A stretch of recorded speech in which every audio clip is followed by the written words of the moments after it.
चलिए, आज हम इतिहास में जो अगला चैप्टर देखेंगे मौर्य वंश।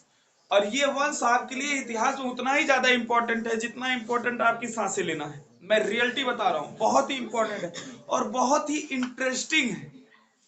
बहुत ही इंटरेस्टिंग चैप्टर है ये, क्योंकि इतिहास में अभी तक हमने मगध साम्राज्य को देख रहा हूं मैं। ठीक है, यहां से लाइव दिखा रहा हूं आपको। जैसे मैंने कहा, बिहार में मगध पाया जाता था, मगध। और मगध में बड़े योग्य योग्य शासन आए, जिसमें से पहला वंश बताया गया इसमें हर्यक वंश। हर्यक वंश, दिमाग बैठाना। और हर्यक वंश को बताया गया, इसको स्थापित करने वाला, इसको एस्टेब्लिश करने वाला कौन था? उनका नाम था बिंबिसार। बिंबिसार। और इस पूरे पूरे वंश को एक नाम से जाना जाता था, जो नाम दिया जाता था पितृहंता वंश। दिमाग में इस बात को बैठाओ, पितृहंता वंश। हंता यानी कि पिता की हत्या करने वाला वंश। याद रखना, इस वंश के बाद जो अगला वंश आता है,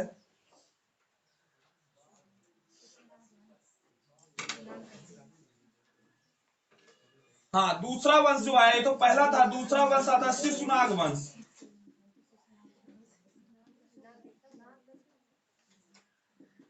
वंश होता है शिशुनाग वंश। और शिशुनाग वंश की स्थापना करने वाला कौन होता है? शिशुनाग। ठीक है, और इस वंश को इन्हीं के नाम पे जाना जाता, शिशुनाग वंश या नाग दशक वंश। ठीक है, और इसकी स्टेब्लिश करता कौन? शिशु नाग। क्या नाग वंश, शिशुनाग वंश की या नाग दशक वंश की स्थापना कौन करता है? शिशुनाग करता है। और आप जानते हैं, शिशुनाग ही वह राजा था जो राजधानी पाटलिपुत्र से जो आई थी वहां, हाँ, पाटलिपुत्र से वैशाली ले गया। और इसका पुत्र जो होता है कौन? उदयन। उदयन जो है राजधानी, ओ सॉरी, कालाशोक। कालाशोक जो होता है राजधानी कहां लेके आता है? पाटलिपुत्र। एकदम फिक्स करता है, नियुक्त करता है। ठीक है, अगला वंश जो आया तीसरा, हमने देखा नंद वंश।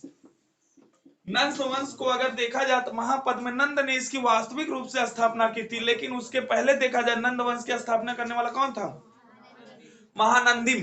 ठीक है, तो देखा जाए नंद वंश का सबसे खतरनाक राजा, या बोल दो सबसे भोग विलास में विलीन राजा, क्योंकि बाप और दादा की प्रॉपर्टी लेकर उस पर राज करने वाले राजा का नाम था घनानंद।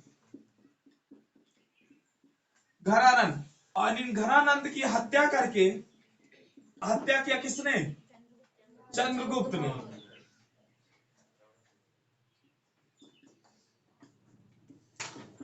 चंद्रगुप्त इनकी हत्या करता किनकी मदद से? अपने गुरु चाणक्य की मदद से। किसकी मदद से? गुरु चाणक्य की मदद से। चाणक्य की मदद से। और आप जानते हैं, चाणक्य की एक बुक है, जिस बुक का क्या नाम है? अर्थशास्त्र। कितने अध्याय?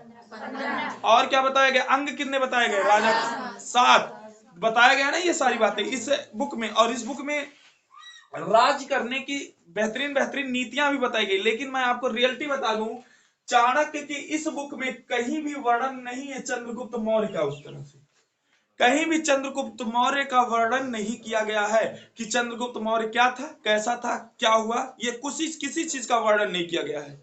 ठीक है, सिर्फ चंद्रगुप्त मौर्य के बारे में इतना बताया गया है कि उसका जो बचपन था वो बहुत बड़ा संघर्षपूर्ण था। ठीक है, जीवन को उसने जिया तो, लेकिन बहुत ज्यादा संघर्षों के साथ जिया है। ठीक है, यानी कि अगर इतिहास आप उठा लें तो इतिहास चंद्रगुप्त मौर्य के बचपन का वर्णन कहीं नहीं करता है। यानी कि इनके बचपन का वर्णन कहीं नहीं है। संभवतः चंद्रगुप्त मौर्य को एक निम्न कुल का व्यक्ति माना जाता था। इसलिए जब एक राजगद्दी पे बैठते हैं तो राजा में कुछ खलबली सी भी बच जाती है। लेकिन लोगों ने कहा कि डोंट वरी, टेंशन ना लो। लोगों का मतलब है कि इन्होंने समझाया, इनके गुरु चाणक्य ने कहा कि यह बहुत योग्य शासक है। और इसने एक नए वंश की स्थापना की, जिस वंश का नाम था मौर्य वंश। और मौर्य वंश ने पूर्ण रूप से देखा जाए तो मिडिल ये प्राचीन भारत में राज किया है। एक ही वंश था, इसके 3 शासक। आइए हेडिंग डालिएगा, मौर्य वंश। अब हम यहां से पढ़ेंगे मौर्य वंश के बारे में।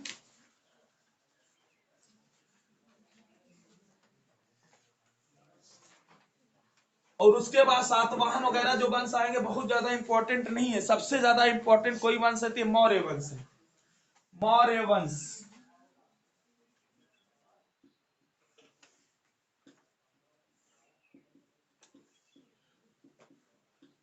देखो इस वंश की स्थापना, इस वंश को स्थापित किसने किया? स्थापना करता है कौन? चंद्रगुप्त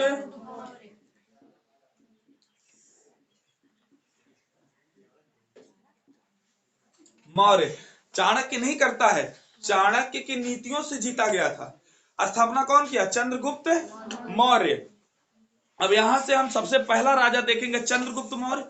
चंद्रगुप्त मौर्य के बाद कौन आता है? इनके पुत्र का नाम बिंबसार मत कहिएगा, बिंदुसार। हिस्ट्री में दो राजा, एक बिंदुसार, बिंबसार हर्यक वंश का संस्थापक, एक बिंदुसार होता है जो कौन है? चंद्रगुप्त का पुत्र। हाँ बिंदुसार, यहां से रिलेट तो बिंदुसार। लेकिन बिंदुसार के भी बारे में हमें बहुत ज्यादा नहीं पढ़ना, क्योंकि इन्होंने अपने पिता की बनाई संपत्ति पे क्या किया है? राज किया है, मजे लिए उस संपत्ति के। रियलिटी बता रहा हूं मैं, ठीक है। इन्होंने सब कुछ बनाया, इन्होंने क्या किया? उस पर राज किया, मजे लिए पूरी संपत्ति के। लेकिन अगर राज ना किया होता तो ये 73 में इनकी डेथ होती है, 273 ईसा पूर्व में, ठीक है। लगभग इनकी डेथ होती है 273 ईसा पूर्व से 200 लगभग 69 ईसा पूर्व तक। 4-5 साल बीच में, कितने? 4 साल बाद 5 साल बीच में सभी भाइयों में क्या होता रहा? युद्ध होता रहा कि गद्दी पे कौन बैठेगा, हम बैठेंगे, हम बैठेंगे, हम बैठेंगे। दारा वगैरह सब थे, ठीक है। आगे पढ़ाएंगे जब हम लेके आएंगे किसको? इसी में अशोक को, ठीक है। तो यहाँ ये युद्ध होता रहा, लास्ट में चल के 269 में यह तय हुआ, 1969 में यह फिक्स हुआ कि गद्दी पे कौन बैठेगा? अशोक, क्योंकि अशोक उसमें सबसे योग्य था। तो हमें 3 राजाओं के बारे में पढ़ना है। इस गद्दी पे बहुत राजा बैठे हैं, लेकिन इंपॉर्टेंट 3 राजाओं के बारे में पढ़ना है। एक इसके बाद आता अशोक, और हमें जहां तक उम्मीद है कि मौर्य वंश का सबसे प्रतापी, सबसे योग्य और सबसे बेहतरीन राजा जो था वो कौन था? अशोक था। हाँ बातें क्लियर करो, अशोक था। और यहां से देखना, ये बिंबसार को, बिंदुसार को एक चीज कहा जाता है, इसको कहा जाता है पुत्र, पिता का पुत्र और पुत्र का पिता। बात नहीं समझ में आई होगी। देखिए बात समझा रहे हैं हम, समझना। अभी सब एक एक डिटेल में पढ़ाएंगे आपको। इसको कहा जाता है पिता का पुत्र, पिता का पुत्र। और दूसरा शब्द बोला जाता है पुत्र का पिता, पुत्र का पिता। तो इसका अर्थात मतलब यही है कि एक कभी अपने पिता के नामों से जाना जाता था और कभी अपने पुत्र के नामों से जाना जाता था, ठीक है। क्योंकि अशोक भी उतने खतरनाक और चंद्रगुप्त मौर्य भी उतने खतरनाक। सर चंद्रगुप्त मौर्य खतरनाक होने के पीछे रीजन क्या था? क्योंकि इसके गुरु बड़े खतरनाक थे, जिनका नाम था चाणक्य। आपको युद्ध लड़ने की जरूरत नहीं, चाणक्य खुद युद्ध जिता ले जाए आपको। बात समझ में आई ना? क्योंकि इसकी नीतियां इतनी खतरनाक होती थी, इसके तरीके इतने खतरनाक होते थे। और आपको बता दें, आपका महामंत्री अगर आपका जो है बढ़िया हो, आपको सजेशन देने वाला, तो आप कुछ भी कर सकते हैं। आप अपने घर में देख लीजिए, अगर आपको गाइड करने वाला कोई अच्छा व्यक्ति मिल जाए, ठीक है, जो आपको जरूरत पड़ने पर इतना कूटे, हाँ इतना कूटे कि आप फिर दोबारा कूटने योग्य ना रहे, आप हमेशा आगे पहुंचेंगे। और आपको ही गाइडेंस थोड़ा खराब करने वाला मिल जाए, जैसे लोगों ने आज के समय में देखा होगा, पिता पुत्र साथ बैठ के पैक बनाते हैं, हमने देखा है, भाई भाई बैठ के बनाते हैं, ठीक है। ये सब क्या है? ये सब से आगे नहीं बढ़ेंगे आप, जनरेशन आगे नहीं बढ़ने वाली, वो कोलैप्स कर जाएगी, वही खत्म। आज का दौर बहुत खतरनाक है, ठीक है। हाँ तो इस चीज को याद रखना, हमेशा इतना वर्चस्व घर में एक व्यक्ति का होना चाहिए, एक लीडर का होना चाहिए, जिसे देखने के बाद लोग रास्ता छोड़ के बगल हो जाए, या जिसके घर में, वो हमेशा घर में ना रहे, वो कभी कभी घर में रहे 24 घंटे में, लेकिन जब वो घर में एंट्री करे, पूरे घर में सिर्फ शांति का माहौल होना चाहिए। उसके जाने के बाद चाहे जितना शोरगुल हो, एक ऐसा लीडर होना चाहिए घर में, तभी घर सही से चल सकता। और उसकी निगाहें सबको एक समान लेके चलनी चाहिए, ना कि हमारी वाइफ है या फिर हमारी जो भी हो, मतलब भाई की वाइफ है तो दोनों को 2 निगाहों से, हमारे बच्चे और उसके बच्चों में 2, सबके लिए एक रूल, एक निगाहें, और सबके लिए एक जैसा शासन। घर कभी इधर उधर नहीं हो सकता, ये रियल है, ठीक है। और उसका अनुसरण लोग करेंगे, क्योंकि डर एक ऐसी चीज होती है जो अनुसरण करने पे मजबूर कर देती है। ये नोट कर लेना बात को। चलिए आ जाइए, अब चंद्रगुप्त मौर्य के बारे में पढ़ाई करते हैं। ये सब चंद्रगुप्त मौर्य था कौन? बहुत कुछ क्या चलिए देखते जाइएगा। हमने कहा मौर्य वंश की स्थापना कौन करता है? चंद्रगुप्त मौर्य करता है। और चंद्रगुप्त मौर्य के आचार्य का नाम क्या था? आचार्य। आचार्य थे चाणक्य। ठीक है, कहने हमने क्या कहा कि इसका बचपन का कोई अस्तित्व नहीं मिलता है, ठीक है। और जब इसके बचपन के बारे में इतिहास में कुछ बताया ही नहीं गया तो पापा का नाम कहां से याद करोगे? ठीक है, हाँ, इनके माता पिता का कोई नाम नहीं मिलता, सिर्फ इतना बता देते ये बहुत निम्न कुल से आते थे, तो याद रखना। ठीक है, इसके समकालीन, इसके समय में किसका आक्रमण हुआ था? जल्दी बताओ, आक्रमण किसका हुआ? आक्रमण होता है सिकंदर। और सिकंदर के समय मगध का राजा कौन था? मगध का राजा, मगध का राजा था घनानंद। घनानंद। और सिकंदर को चाणक्य की नीतियों से क्या किया गया? वापस कर, हराया नहीं गया था, क्या कर दिया गया था? वापस कर दिया गया था। ठीक है, याद रखना, सिकंदर को चाणक्य की नीतियों से क्या कर दिया था? वापस कर दिया गया था। और कहते हैं सिकंदर कब? लगभग 323 ईसा पूर्व। कब? लगभग 323 ईसा पूर्व में सिकंदर जब बेबीलोनिया के पास पहुंचता है, ठीक है, तो वहां कहते हैं इसके दिल का दौरा पड़ता है, इसका। और दिल की दौरा की वजह से इसकी क्या हो जाती है? मृत्यु हो जाती है। तो इसकी क्या हो गई? मृत्यु हो गई। लेकिन इसका एक सेनापति था, ध्यान सुनते जाना इस बात को। अब यहां से सब नोट करते जाना, पीछे लिखे हो भले ही, क्योंकि अब यहां से शुरू होता है मौर्य वंश। सेनापति था, इस सेनापति का नाम क्या था? सेलूकस निकेटर। हाँ, दिमाग बैठाओ, सेलूकस निकेटर। लेकिन इस सेलूकस निकेटर को विश्वास नहीं था, जो बातें बताई गई थी कि भारत में प्रवेश करोगे मृत्यु हो जाएगी, ये वो, ये बात इसके दिमाग में चलती रही, हमेशा क्या होती रही? चलती रही। बातें क्लियर करो। और एक दिन यह जब जाता है वापस ईरान, इराक, यानी कि आप कह सकते हो जो ये यहाँ जहां से आए थे, ठीक है, वहां जब वापस जाता है तो ये सोचता है कि पुनः क्या किया जाए? मगध पे आक्रमण किया जाए, मगध को क्या किया जा सकता है? जीता जा सकता है। याद रखना इस बात को, क्या यह सोचता है? मगध को जीता जा सकता है। लेकिन इसके आक्रमण करते करते किसके? सेल्यूकस निकेटर के टाइम आ गई लगभग 305 ईसा पूर्व। समय टाइम पीरियड क्या है? 305 ईसा पूर्व। दिमाग में बैठाना, 305 ईसा पूर्व। अभी इनके बचपन पे भी आते हैं, बचपन में कहां से आए, कैसे आए? पहले देखो, 305 ईसा पूर्व आ जाती है। और 305 ईसा पूर्व में जब यहां यह आक्रमण करता है, आक्रमण कहां होता है इसका? जल्दी बताओ। आक्रमण होता है मगध पे, आक्रमण इसका होता है मगध पे। और जब ये मगध पे आक्रमण करते हैं तो इनको एक चीज दिखाई दी कि मगध की गद्दी पे अब कौन बैठ चुका है? वही लड़का जो कभी हमारी सेना में घुसा था, एक सैनिक बन के। ठीक है, यानी कि इनको तब पता चलता है कि यहाँ की गद्दी के शासक बदल गए हैं और इस गद्दी पे कहां चला गया जी? चंद्रगुप्त मौर्य बैठ चुका है। कौन बैठ चुका है? चंद्रगुप्त मौर्य बैठ चुका है। और यह जो है चंद्रगुप्त मौर्य से युद्ध करते हैं, लेकिन चंद्रगुप्त मौर्य इन्हें युद्ध में क्या करता है? पराजित करता है। रुकना, भी कहानी यहीं पे रोकना, पराजित करता है। अब फिर बैग आते हैं इस कहानी से। कहता है चंद्रगुप्त मौर्य सर, इसका बचपन का कुछ ना कुछ अस्तित्व बताएंगे। तो इतिहास कहता है चंद्रगुप्त मौर्य का कोई बचपन का हिस्ट्री नहीं है, यानी कि बचपन की जानकारी इतिहास में नहीं है। अब आप सीरियल देख के मत सोचिएगा कि सब कुछ दिखाया गया। सीरियल में मिर्च मसाला लगाना ही लगाना है, नहीं लगाएंगे सीरियल चलेगा कैसे? उसमें तो भी चीज दिखा देंगे जो कभी किया ही नहीं रहा होगा चंद्रगुप्त मौर्य ने। ठीक है, हाँ, तो इस चीज को याद रखना, बचपन की जानकारी आपको हिस्ट्री में नहीं है, तो इसकी जानकारी कहां से मिलती है? इसको बताया गया था सर, यह एक निम्न कुल का बच्चा था। कैसे कुल का? निम्न कुल का बच्चा, निम्न कुल का बच्चा था। लेकिन इसको योग्य देखा था किसने? चंद्रगुप्त मौर्य ने। हाँ, चंद्रगुप्त मौर्य ने, कौटिल्य ने इसको योग्य देखा। और कौटिल्य जो है एक शिकारी के पास इस व्यक्ति को देखता है। किसके पास? शिकारी के पास। और जब ये शिकारी के पास देखा, किसके पास इनका बचपन बीता था? शिकारी के पास। अब ये दिमाग में बैठा लीजिए, सोचिए अगर किस्मत बनाने पे आ जाए ना, तो एक भिखारी को भी क्या बना सकती है? राजा बना सकती है। तो ये देखो, शिकारी के पास था और चाणक्य वहां से गुजर रहे थे।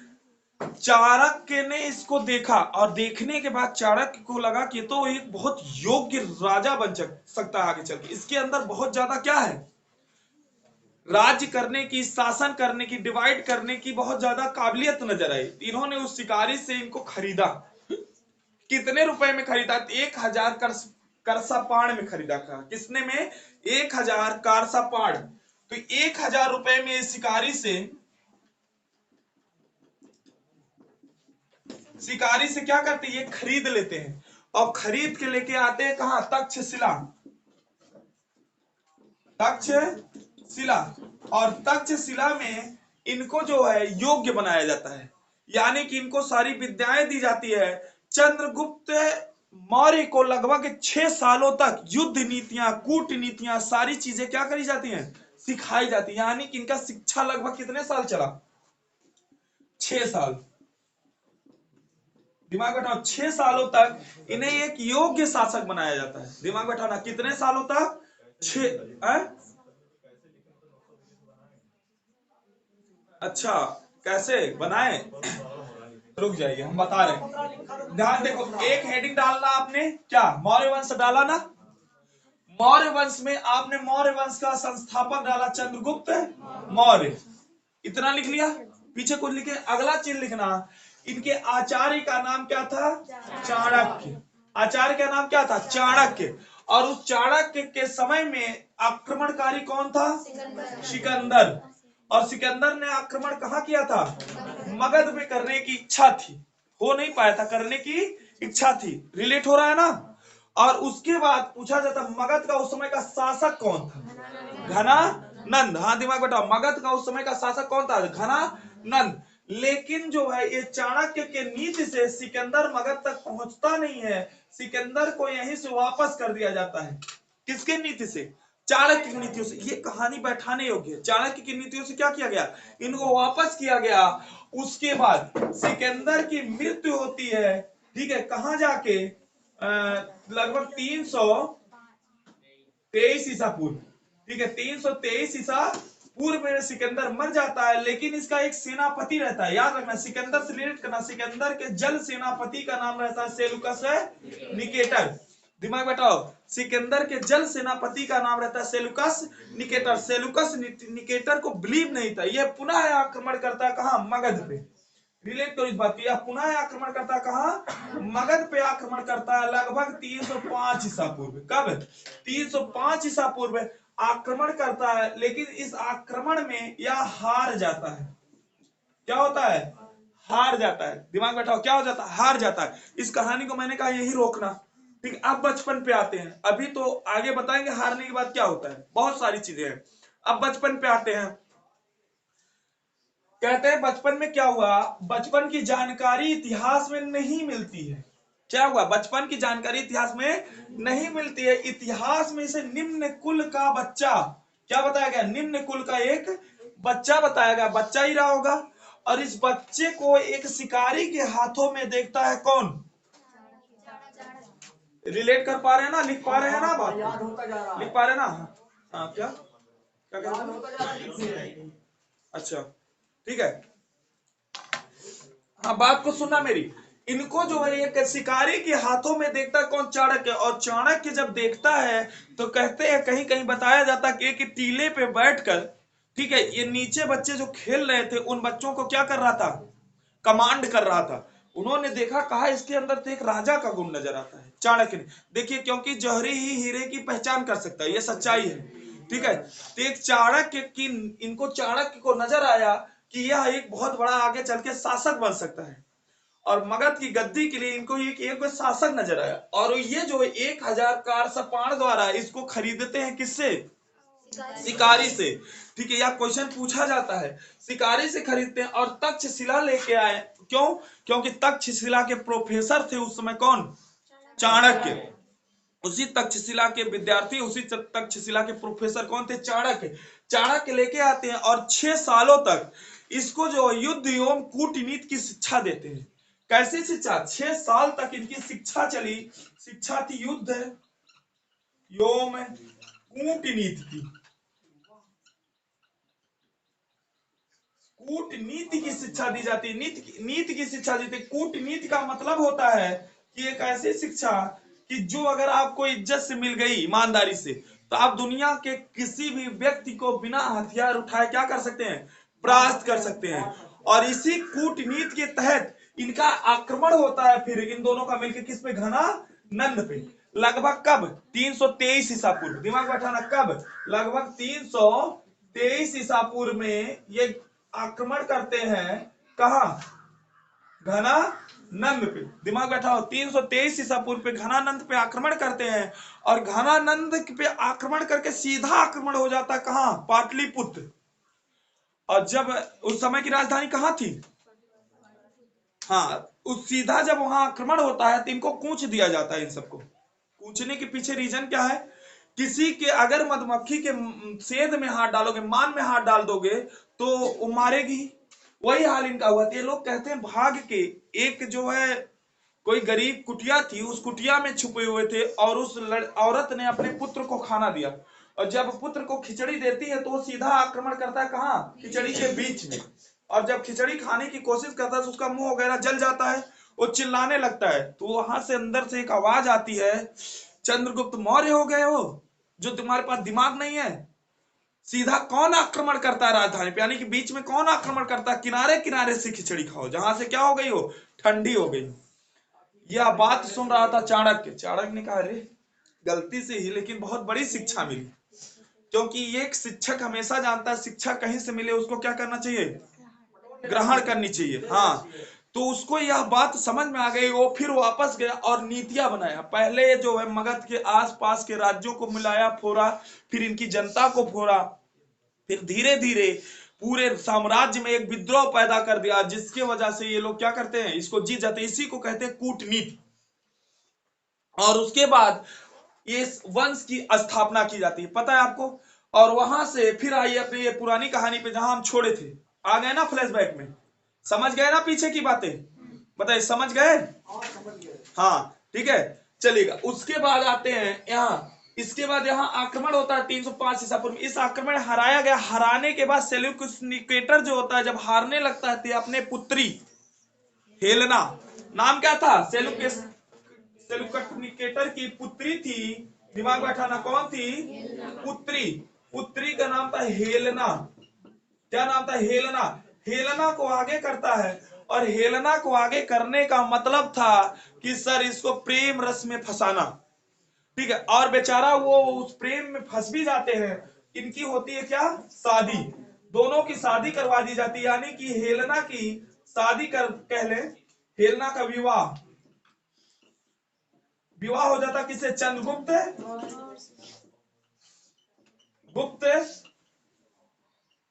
मौर्य से। जिस वंश की, जिस राज्य के पहले राजा के ही अंदर इतना खतरनाक गुण था कि 1500 शादियां कर बैठा। ठीक है, तो राज्य आगे बढ़ेगा तो कुछ ना कुछ गुण आएंगे। कभी इसी चंद्रगुप्त मौर्य को घनानंद की पुत्री से प्रेम था, और कभी इसी चंद्रगुप्त मौर्य को किससे हो जाता है? हेलेना से। एक बात कही जाती है, जब किसी से प्रेम रहते हुए आपको किसी और से प्रेम हो जाए और दोनों में से डिसाइड करना हो कि छोड़े किसको, तो हमेशा पहले वाले को छोड़ देना चाहिए। अब ये भी दिमाग में आएगा, क्यों? क्यों? इसलिए कि अगर आपको पहले वाले से सच्चा प्यार होता तो दूसरे वाले से कभी होने की संभावना ना होती। बात समझ में आई ना? इसलिए चलेगा। ये रियलिटी है, रियल बात बता रहे, उसमें कोई बहुत बड़ी बात नहीं है। चलिए, एक इतनी बात समझ में आ गई। यहां इनकी शादी हो गई। दिमाग बैठा ना, यहां इनकी शादी होती है। शादी के बाद दिमाग से सोचना एकदम, शादी के बाद यहां से एक राजदूत भेजा जाता है यूनान से। यूनान से एक राजदूत, क्योंकि ये सब यूनानी ही थे। यूनान से सेल्यूकस निकेटर, कौन? सेल्यूकस निकेटर एक राजदूत बैठता है, जिस राजदूत का नाम क्या है? वेरी गुड, राजदूत भेजता है। राजदूत का नाम था मेगास्थनीज।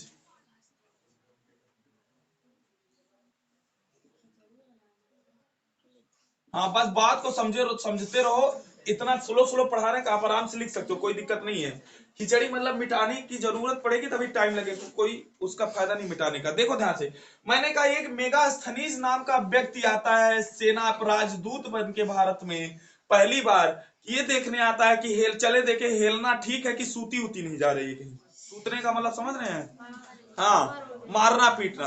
तो यह राजदूत बना के भेजा जाता था। लेकिन जब मेगास्थनीज भारत आता है और भारत को देखता है ना, ये बड़ा प्रभावित होता है भारत से, क्योंकि यह एक विद्वान भी था। ठीक है, तो मेगास्थनीज जो है एक बुक लिखना चाहता है, यानी कि भारत का इतिहास लिखता है, भारत का चरित्र लिखता है। उस बुक का नाम क्या होता है? इंडिका। और इस इंडिका से ये सारी बातों का प्रमाण मिलता है। दिमाग बैठाओ, इन इंडिका से इन सारी बातों का क्या मिलता है? प्रमाण मिलता है। इस पे बताया गया कि मतलब ये सब क्या हो रहा है क्या नहीं। ठीक है, इंडिका में 7 प्रकार से भारत को बताया गया, 7 प्रकार, यानी कि 7 चैप्टर में भारत को विभाजित किया गया है। याद रखना, कितने?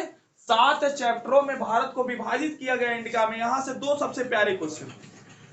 पहला क्वेश्चन है कि ये पहले जो शादी होती हेलेना की, हेलेना की शादी जो चंद्रगुप्त मौर्य से होती है, इसको प्रथम भारत की प्रथम अंतरराष्ट्रीय मैरिज बोली जाती है।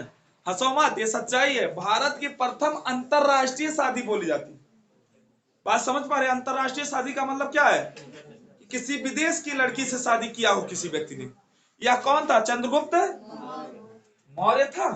हाँ ठीक है, हेलेना और चंद्रगुप्त मौर्य। अब तो तमाम हो रही है, कोई ऑस्ट्रेलिया ला रहा है, कोई अमेरिका ला रहा है, कोई यूएसएस ला रहा है। पता नहीं कैसे लाते हैं लोग, हमें समझ में नहीं आती वो लड़कियां।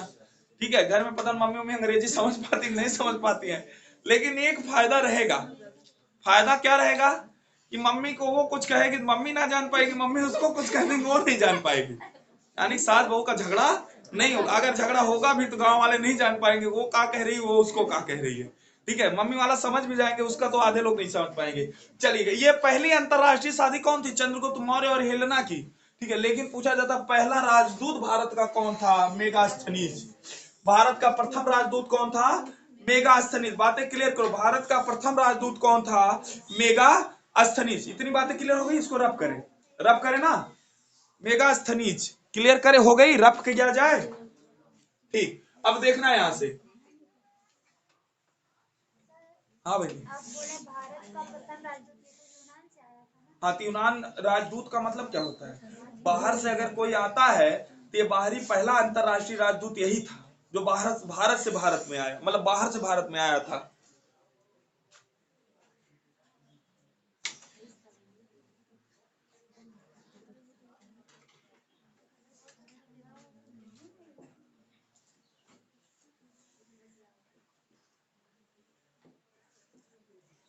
चलिए, कुछ जगहों पे जो चंद्रगुप्त मौर्य का जो वर्णन है उसका मतलब समझना। देखिए, एक विशाख दत्त नाम, एक मुद्रा राक्षस नामक ग्रंथ है। कैसा ग्रंथ? मुद्रा राक्षस। दिमाग बैठाना, मुद्रा, मुद्रा राक्षस। इस मुद्रा राक्षस के रचयिता कौन है इस ग्रंथ के? विशाख दत्त। कौन है? विशाख दत्त। हाँ, एक एक चीज दिमाग में बैठा लो, विशाख दत्त। दिमाग में बैठ गई बात है। इसके रचयिता कौन है? विशाख दत्त।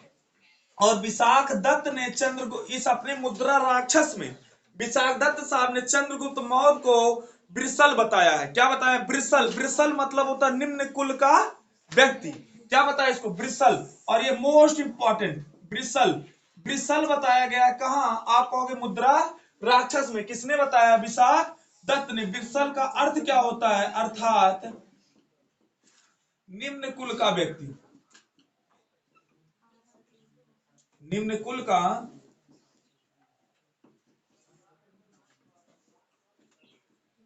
व्यक्ति। निम्न कुल का व्यक्ति बताया गया किसको? ब्रिसल में। इतना दिमाग में बैठा लेना।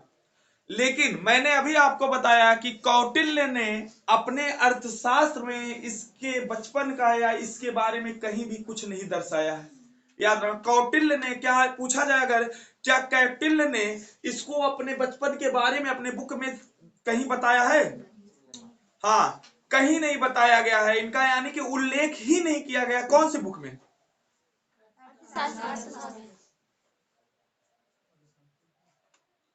अर्थशास्त्र में, ठीक है। लेकिन उस बुक में प्रत्यक्ष रूप से तो नहीं बताया गया, लेकिन अप्रत्यक्ष रूप से सम्राट के रूप में एक बात बताई गई। हाँ मैंने बताओ क्या हुआ।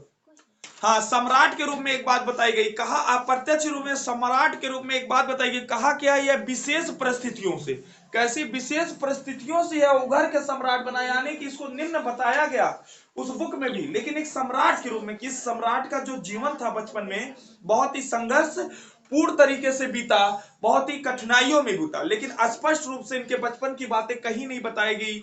किसके बुक में, इनके गुरु के बुक में। बात समझ में आई ना। देखिए गुरु गुरु ही होता है, वो शिष्य को इतने आसानी से जो डिफाइन नहीं कर सकता कि वो मतलब बहुत ज्यादा मतलब निम्न कौल का था, ये था वो था। हाँ गुरु माता पिता हाँ से बढ़ के होता है। हैं? माता पिता से बढ़ के होता है। पूछो क्यों? माता पिता ने जन्म दे दिया, अब गुरु ही तो ही ज्ञान देता है, कच्चा घड़ा होता है। माता पिता ने जन्म दिया, गुरु ने दिया ज्ञान, ठीक है। ये याद रखना, ये बात सही है बाकर की कि माता से बढ़ के दुनिया में कोई नहीं हो सकता, लेकिन हाँ भगवान से बढ़ के गुरु होता है, ये तो तय है। चलिएगा अगली पॉइंट यहां से देखिएगा।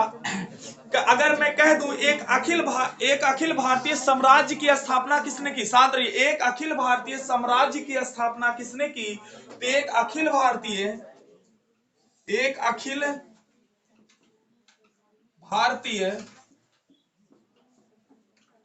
साम्राज्य की स्थापना, दिमाग बैठा लो, स्थापना किसने की, एक अखिल भारतीय साम्राज्य की स्थापना करने वाला व्यक्ति होता है चंद्रगुप्त मौर्य। इसलिए चंद्रगुप्त मौर्य को भारत का प्रथम ऐतिहासिक शासक बोला जाता है। क्या बोला जाता है, भारत का प्रथम ऐतिहासिक शासक कौन है, चंद्रगुप्त मौर्य। इस कारण भारत का प्रथम ऐतिहासिक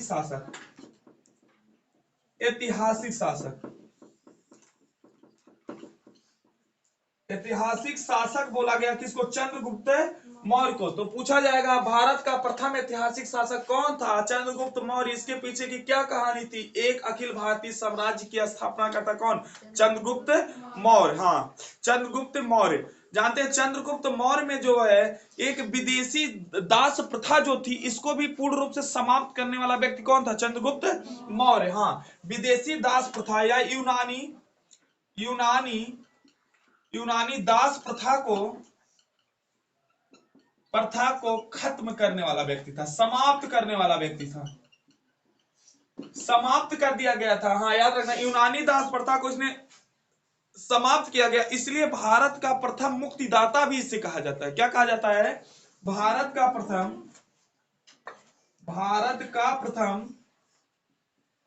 मुक्तिदाता, भारत का प्रथम मुक्तिदाता भी कहा जाता है चंद्रगुप्त मौर्य को। हाँ चंद्रगुप्त मौर्य को भारत का प्रथम मुक्तिदाता भी कहा जाता। अब ये यूनान में बहुत फेमस राजा हो गया था, कौन, चंद्रगुप्त मौर्य। हाँ दिमाग बैठाना, चंद्रगुप्त मौर्य यूनानियों के लिए बहुत फेमस हो गया था, क्योंकि यूनान के अशोक को इसने वापस किया। फिर यूनान का ही एक राजा था जिसका नाम था सेलुकस निकेटर को हराया, और सेलुकस निकेटर को हराने के बाद इसकी पुत्री हेलेना से शादी की। फिर मेगास्थनीज आता है, और मेगास्थनीज बहुत कुछ बताया इसके बारे में अपनी बुक इंडिका में, यानी कि ये बहुत ज्यादा फेमस हो चुका था कहां, यूनान में। और आपको पता है 500 हाथियों को दान में भी देता किसे, सेलुकस निकेटर को। हाँ ये याद रखना, कितनी हाथियां दान में दिया गया था, 500 हाथियों को दान में दिया गया था। तब यूनानी इतिहासकारों ने इसके कुछ अलग अलग नाम रखे। याद रखना अगला पॉइंट कि चंद्रगुप्त मौर्य के अन्य नाम क्या क्या, किन किन नामों से और जाना जाता था। अगली हेडिंग बनाना, चंद्रगुप्त मौर्य के अन्य नाम। इतनी बात क्लियर हो गई, किसी को डाउट है। इसको भारत का क्या बोला जाता है, भारत का प्रथम ऐतिहासिक हाँ शासक बोला जाता है, पहली बात।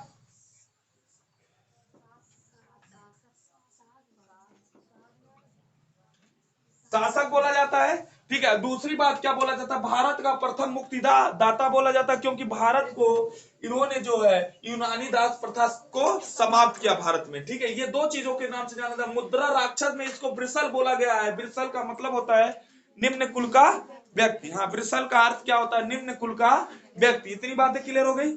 चलेगा। नेक्स्ट टॉपिक पे आइएगा, इनके कुछ अन्य नामों से भी जाना जाता है। चंद्रगुप्त मौर्य के अन्य नाम, चंद्रगुप्त मौर्य के अन्य नाम, मोस्ट इंपॉर्टेंट तो यही है, चंद्रगुप्त मौर्य के अन्य नाम, चंद्रगुप्त मौर्य के अन्य नाम।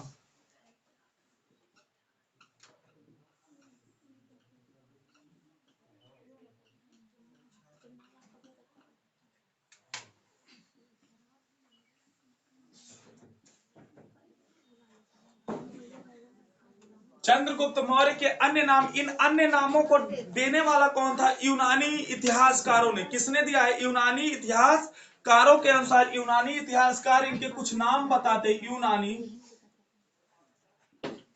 इतिहासकार,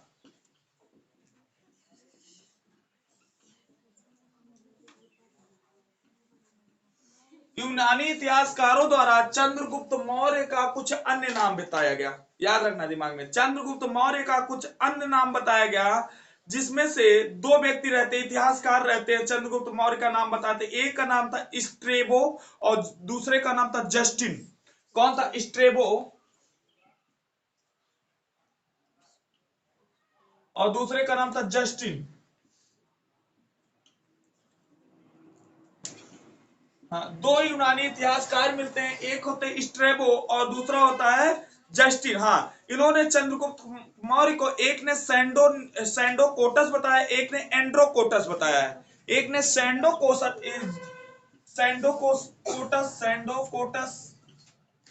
मोस्ट इंपॉर्टेंट, एक ने एंड्रोकोटस,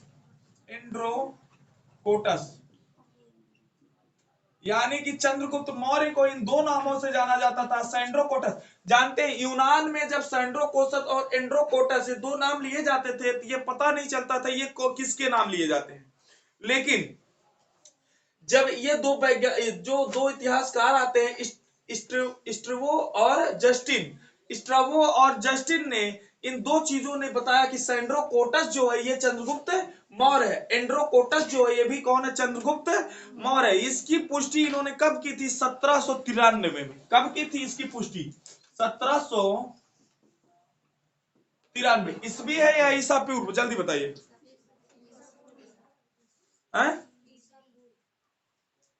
बताओ, ईस्वी है ईसा पूर्व?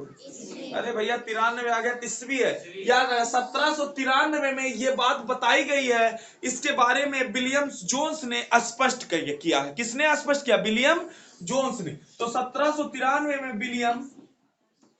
विलियम जोन इसकी पुष्टि करते हैं, विलियम जोन इसकी पुष्टि करते हैं, ठीक है, कि जो है स्ट्रोबो और जस्टिन ने इनको जो है सैंडोकोटस और एंड्रोकोटस के नाम से जाना जाता था। किसको? चंद्रगुप्त मौर्य को। ऐसा अपने बुक में लिखा है इन दोनों ने। इस बात को किसने बताया? विलियम जोन्स ने। इसकी पुष्टि की, कब पुष्टि करते हैं? 1793 में। दिमाग बैठा लीजिए, कब इसकी पुष्टि होती है? 1793 में। क्लियर हो गई बात है?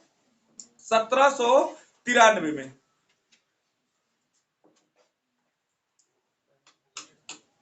1793 क्लियर हो गई ना? चलेगा। अब यहां से एक पीछे चीज पढ़ाएं, हम उसको बताएंगे। देवांश बताएगा। हमने कहा था कि दहेज में कुछ राज्य भी मिले थे चंद्रगुप्त मौर्य को। बताओ।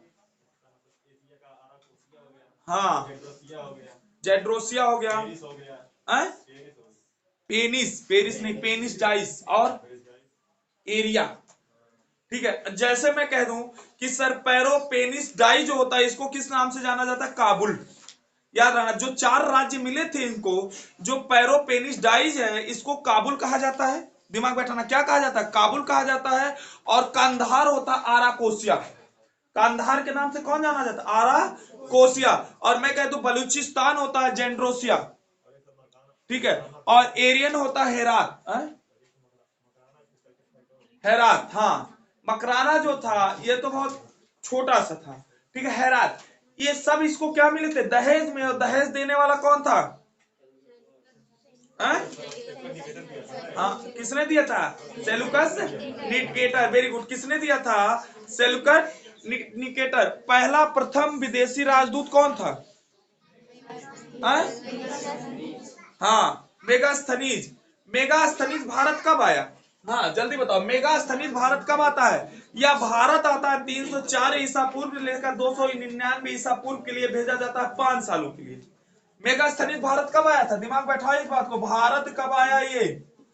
ये बोझा जाता है 304 ईसा पूर्व से 299 ईसा पूर्व, यानी कि 5 सालों के लिए भारत आया था। कितने सालों के लिए भारत आया था? 5 साल। इसने अपनी बुक कौन सी लिखी? इंडिका। दिमाग बैठाओ, कौन सी बुक लिखी? इंडिका। भारत का सबसे बड़ा नगर कौन हुआ करता था उस समय? इंडिका में दर्शाया गया भारत का सबसे बड़ा नगर, जल्दी बताओ, भारत का सबसे बड़ा नगर कौन हुआ करता था उस समय? इंडिका में यह बात बताई गई है, जल्दी बताओ। अरे भैया, सबसे बड़ी राजधानी होती है पाटलिपुत्र। उस समय जो है भारत का सबसे बड़ा नगर कौन हुआ करता था? पाटलिपुत्र। ये दिमाग में बैठा लो। पाटलिपुत्र कौन सी नदी के किनारे था? जल्दी बताओ, पाटलिपुत्र कौन सी नदी के किनारे बसा हुआ था उस समय? गंगा और सोन नदी के किनारे।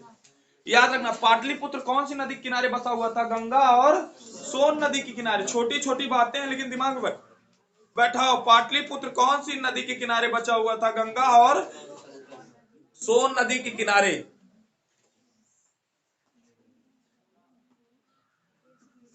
पाटलिपुत्र को पालीब्रोथा भी कहा जाता था, यह भी दिमाग बैठा लें। पाटलिपुत्र का दूसरा नाम क्या था? पाटलिपुत्र, पालीब्रोथा। याद रखना, पालीब्रोथा कहा जाता था। यह पाटलिपुत्र सबसे बड़ा शहर, सबसे बड़ा शहर था, बतियाओ मत, शहर था कहां का? मगध का या भारत का?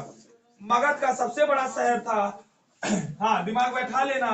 और यह किस नदी के किनारे बसा हुआ था? आप कहोगे गंगा प्लस सोन। हाँ क्लियर करो इन बातों को, गंगा प्लस सोन नदी के किनारे बसा हुआ था। कौन? पाटलिपुत्र। कौन बसा हुआ था? हाँ मैंने बोला, कहा? पाटलिपुत्र, पालीब्रोथा। पाटलिपुत्र को पालीब्रोथा के नाम से जाना जाता था। इसने और क्या अपनी बुक में बताया? जो बुक में लिखी गई बातें वो तुमको सुन लेना, जरूरी नहीं। इन्हें कहा था नगर के अधिकांश मकान लकड़ियों के बने होते थे। किसके बने होते थे? लकड़ियों के बने होते थे। राज्य में शांति और अच्छी व्यवस्था थी। राज्य में बहुत ज्यादा शांति हुआ करती थी और अच्छी व्यवस्था हुआ करती थी। मकान किसके हुआ करते थे? लकड़ी के हुआ करते थे। ठीक है। हाँ इंडिका बुक में लिखी गई है बातें। अगली चीज इसने बताया कि अगर मान लीजिए अपना घर छोड़ के कोई जा रहा है, घर में नहीं है, तो घर में ताले नहीं लगाया करते थे। अब तो घर में ताले तब लग जाते हैं कि अगर कोई मतलब घर का 4 भाई है, एक भाई निकल के जा रहा तो वो भी अपने घर में ताला मार के जाता है। आप सोच लीजिए उस वक्त लोग अपने मकान को खुले छोड़ दिया करते थे। एक प्रकार से हम जो अपनी भाषा में कहते राम राज्य था। याद रखना। हाँ क्या नाम था? राम राज्य था। यूनानी ने इनमें 2 देवताओं का वर्णन भी किया है। यूनानियों ने एक देवता का नाम रखा है डायनोसियस और दूसरा हेराक्सीज। इन्होंने 2 देवताओं को, डायनोसियस जो बोला वो भगवान शिव को बोला था, हेराक्सीज जो बोला था वो भगवान कृष्ण को बोला था। कहा कि भारत में 2 देवताओं की पूजा होती है, शिव और कृष्ण की। शिव का नाम यूनानी भाषा में क्या था? डायनोसियस या डायनोसियस। क्या नाम था? डायनोसियस। और भगवान कृष्ण का हेराक्लीज। भगवान कृष्ण का नाम क्या था? हेराक्लीज। और डायनोसियस किसको कहा जाता था? भगवान शिव को। हेराक्लीज किसको कहा जाता था? भगवान कृष्ण को। हाँ दिमाग बैठाओ, कल ही पूछेंगे, किसी की कलम नहीं चल रही ना, कल पूछेंगे, कहानी सुन लो। ठीक है। हाँ दिमाग बैठा लेना इस बात को। ये 2 देवताओं का जो है इसमें क्या था? पूर्ण रूप से व्यवस्थित था और समाज बहुत ज्यादा व्यवस्थित था। ये सारी बातें किसने लिखी है? चंद्रगुप्त मौर्य ने लिखी। कहां लिखी है? इंडिका में। हाँ इंडिका नामक मेगास्थनीज ने लिखी है। किसमें? इंडिका नामक बुक में। इसको यही रोकते हैं। ठीक है। अभी जो है आगे फिर इसके बारे में, अभी चंद्रगुप्त मौर्य खत्म नहीं हुआ, आगे अगली क्लास में।